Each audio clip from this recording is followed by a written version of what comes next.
Hello everyone and welcome to another Total War Warhammer online commentary. In this battle I'm going to be playing the Dawi led by the mighty High King himself. And guys, we're going to be facing off against the Warp Chicken who's going to be leading the forces of chaos. So let's jump right into this game and take a look at the army compositions and we can go from there. So for my Dawi forces in the front line, I do have some Longbeards with great weapons on both sides, which honestly are pretty good against the Warriors of Chaos. They have armor piercing, pretty good defensive stats for a great weapon unit, but more importantly, they also do have charge defense against large foes. So if they have like Kolek or Chariots, which obviously are pretty much the best thing the Chaos has against the Dwarfs, these guys are going to be a little bit resilient against that. In the middle, I do also have the Norgrimling's Ironbreakers. So these guys are the Regiment of Renown of Ironbreakers, and they're one of those units that, even in matchups where you need more AP, and though these guys do have good, low armor piercing values, they just have such good stats. I mean, 83 melee defense, 53 melee attack, charge defense against all, and they're just so incredibly durable. And of course, their blasting charges give you some pretty good utility in the front line. So on the far side, more Longbeards. Here in the middle, I do, of course, have the Grumbling Guard. So these two Regiments of Renown, granted, Norgrimling's Ironbreakers, I would say, aren't as essential as the Grumbling Guard, but the Grumbling Guard with their Vigor Auras, if you guys look right here at the old Grumblers, so pretty much any unit that's center mass is hit by this aura is going to get a massive Vigor bonus. Which essentially means that, towards the end of the battle, if you end up like in a big blob type situation and the old Grumblers here are fighting with them, they're not going to be tired. They're going to be in very good kind of stamina shape, which is great. So I have two groups of Thunders, which I think are pretty essential against Chaos. Of course, good armor-piercing damage, and they can really help you deal with Chariots. They can deal with Chaos Warriors. They can deal with Kolek. And with Kolek, you actually, Quarrelers at some point in the game worked okay against him because he only had like 40 armor, but now he has 100 armor. So you really do need this armor-piercing to take him out. On top of that, I do also have the High King kind of waddling over here, and he's quite a beast. I mean, having the Great Book of Grudges giving that 12 melee attack is going to be really nice, and you can see the radius is actually quite large. It's hitting this unit and this unit and this unit, but by the time the fighting starts with the Dawi, most of the time the battle is like pretty condensed anyway. So in the back, I do have the an organ gun. So I decided to try this out. I thought it would be fun. And I'm still a little bit on the fence about it, but man, it is definitely one of the coolest sounding units in the game. When you hear that like thundering fire of the organ gun just like tearing into units, it's pretty badass for sure. Some Slayers on the far side here, the Dragonback Slayers here, who do have that slow, and they also do have charge defenses. So if you look here, if I'm not mistaken, they have it somewhere, physical charge defense versus large, whereas regular Slayers don't. So that definitely gives them a pretty big utility against Chaos. And the Godlord. So for my opponent, he actually has some Forsaken on the flank. So Forsaken are actually really good against the Dwarves if you bring metal. So what you do, Warp Chicken, he can use Plague of Rust on some of my Dwarf Warriors on the flank, or my Miners, bringing them down to like 20 armor, and then these Forsaken will tear them to shreds. So I definitely like that synergy. He's got Chariots over here, Chariots and Forsaken on the far side here. He also does have the Soul of Damnation. So this is the Regiment of Renown of the Hell Cannon, and this thing hits like a truck. Like, you guys will see in a minute, it gets some pretty nasty shots there on my Norgrimling's Ironbreakers, and it's, as most elite Regiment Renowned units are, it's quite a bit more accurate than the regular Health Cannon, at least from my anecdotal experience. In the front line, Chaos Warriors with great weapons, pretty standard protocol here. They're good. Chaos Warriors with great weapons, in my opinion, are honestly one of the most cost-effective great weapon units in the game. I mean, 34 and 34 melee attack. They have pretty good weapon damage. They're just solid. I mean, 100 armor. On top of that, he does have the Warp Chicken. It looks like he has Final Transmutation, Plague of Rust, and Transmutational Lead, and he actually has some Aspiring Champions, which would probably be the only pick of his I would, in my opinion, criticize. I'm not a huge fan of Aspiring Champions against Dwarves for some reason, but anyways, the Hell Cannon is coming in here. You can see it's going to come in and just slam right into these guys, so that was definitely a very rough impact. You can see it only killed 4 models, but still, I mean, the Ironbreakers are such an expensive unit, so every direct hit he gets there is just so much value. And it was definitely tough because when you run around terrain like this, it kind of bunches you up and makes you an easier target. But you can see it's continuing to shoot in there, and it makes a great contact with my Grumbling Guard, so just generating huge value already. So over here on the far side, you can see his Chariots are coming in, and they're going to get Last Samurai a little bit. And this is why Thunders are so essential here. He's still going to get in and do some pretty good damage, but you can see my Thunders are just tearing these guys up, and I've already done a lot of HP damage. So he charges into the flank of my units, and I was marching, so I wasn't braced for it, so I'm going to take a little bit of a charge bonus.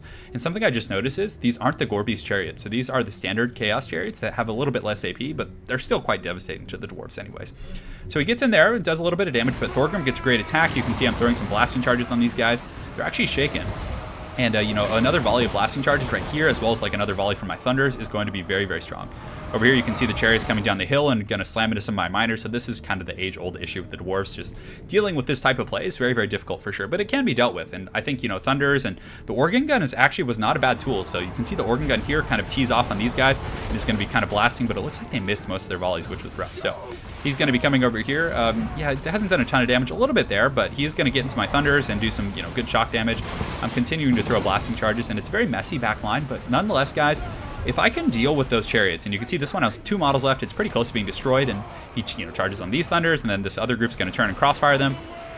If we can secure this back line and deal with these, I think we should be able to take the infantry fight, because Thorgrim plus all these elite infantry in the front are going to be very, very durable. So in the back, you can see the organ gun just point blank blasting those guys off the chariots, which is pretty cool. But they're still standing. They still have 3 models, but they are just definitely getting gunned down like horribly right now. So the Dawi in the back line doing a very, very good job of holding. I had some Slayers on auxiliary. They were a little bit out of position. I was trying to like cover both with this one group of Slayers, but yeah, it was pretty wild fighting. So in the front, Thorgrim got a little bit overzealous. I accidentally moved him in with the Ironbreakers, and you have to put them on melee, otherwise they're going to throw their blasting charges. But you can see Thorgrim in here is just fighting amongst the fire. Oh, that is a pretty cool shot. Just seeing like him in the flames versus all these Chaos Warriors and just settling those grudges. So that was pretty cool. But the other troops are coming in. You can see the Grumbling Guard, but it looks like my opponent's going to be casting Transmutational Lead, and that darn Hell Cannon has just done so much damage. I mean, look how torn up my Norgrimling's Ironbreakers are.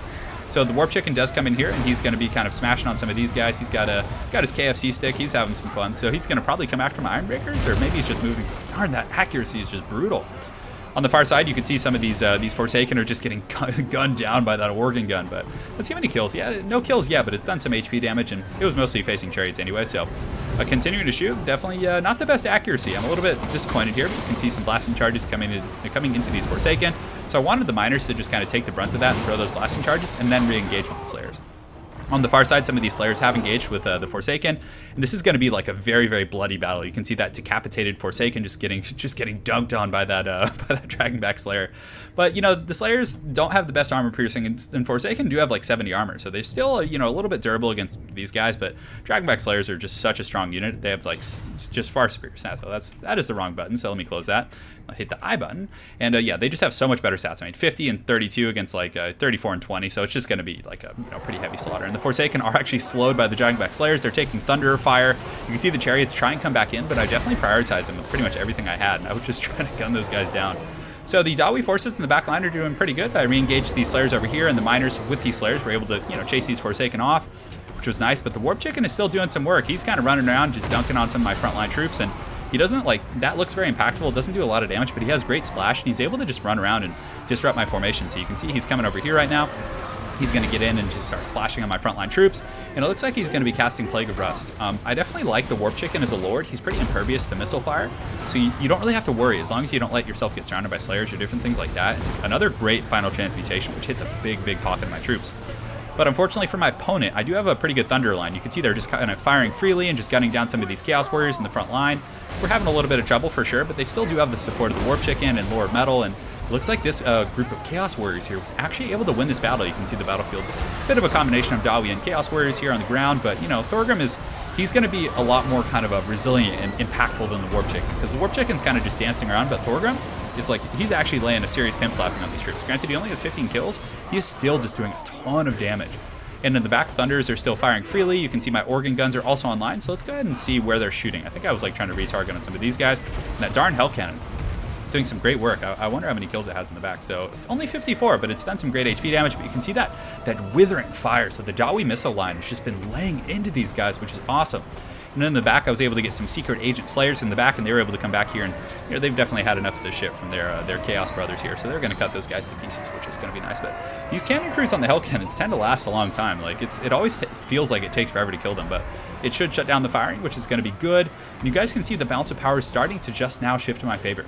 My handgunners or Thunders here are in pretty good shape. Not too many kills, but they shut down the chariots, and the organ gun continuing to tee off. And man, that thing just looks so cool. It's just seeing it like kind of like a rail gun taking those guys down. And it has racked up 30 kills, which isn't bad. Granted, the God Bobber is so much more effective for a cheaper cost, or at least similar cost. 60 kills, yeah, it's not bad at all. And honestly, I think like a Dwarf Cannon probably just would have been better, but I look forward to experimenting with it. I think the organ gun could use some buffs, like if not for accuracy, give us some more damage so that when those like hard direct missiles hit, like it's a little bit more, kind of a, serious. But the Chaos Warriors here are kind of in a bit of a desperate last stand, but you can see the Dragonback Slayers have come in and ganked these guys from the rear. Not too many other Dwarf forces, though. I guess there's just a bunch of Slayers and Miners, which is actually a pretty decent little combination because you get the armor piercing and then you get the high DPS from the Slayers. It's pretty neat.